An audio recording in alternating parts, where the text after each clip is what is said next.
Lost Innocence Part 3, The Attempted Abductions.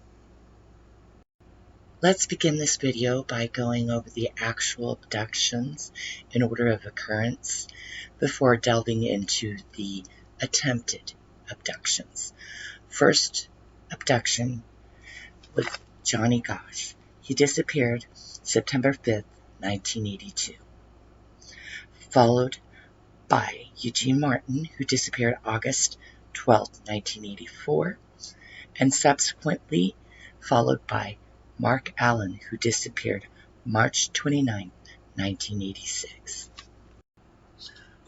All three boys were 13 years old at the time of their disappearances and had similar weight, height, and descriptions.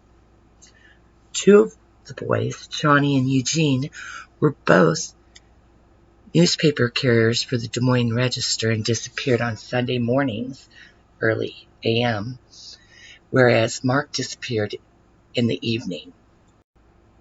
Now that we've covered a brief synopsis of the actual abductions, let's go ahead and continue with the attempted abductions.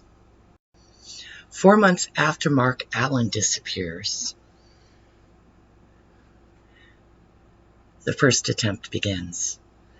Attempt number 1, July 10th, 1986, Jim Pollock.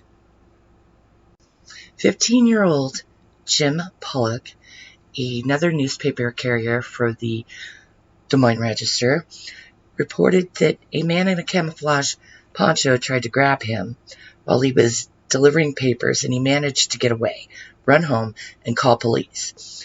He reported to police that this occurrence happened at the 500 block of 45th Street, just half a mile from where Johnny Gosch's wagon was found. He also reported he was chased 6 weeks prior in another incident. Attempt number 2, September 1988, Indianola, Iowa, 20 miles from Des Moines. Yet another Des Moines Register paperboy between the ages of 10 and 13 years of age was chased by a man in a white van. 6 weeks later, we come to attempt number 3. This brings us to attempt number 3, 6 weeks later, November 1st, 1988, in Clive, Iowa. Clive is a town just northwest of West Des Moines on the border there. At 5 a.m., Mike Backler, a 10-year-old paperboy for the Des Moines Register, was chased by a heavyset man wearing a white jogging suit who jumped out of his white vehicle to pursue him on foot.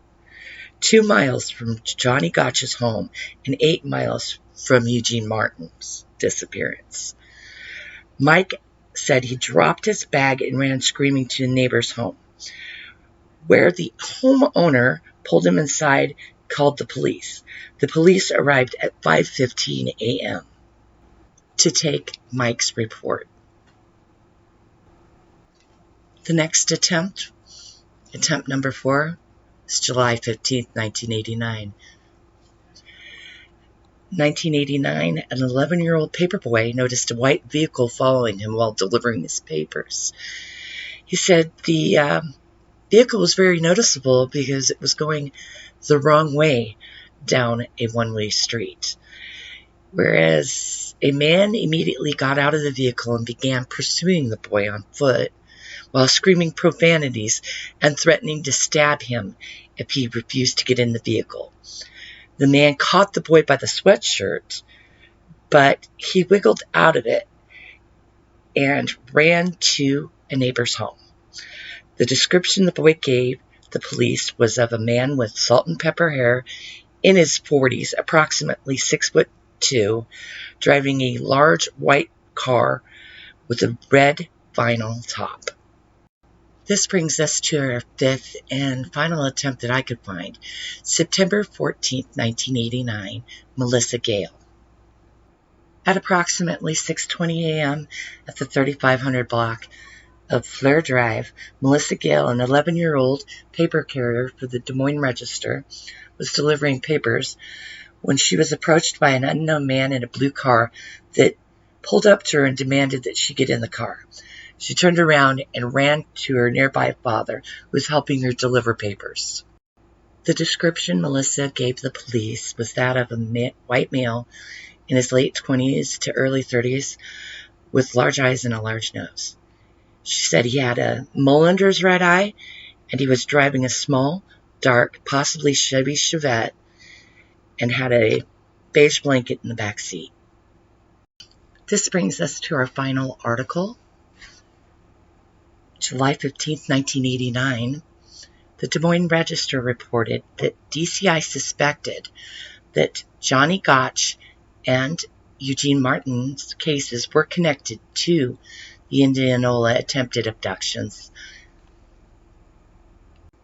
The ages and similarities were pretty striking to note. So we'll get more into this when we discuss our upcoming videos on Johnny Gotch. Thank you for viewing, and as always, many blessings.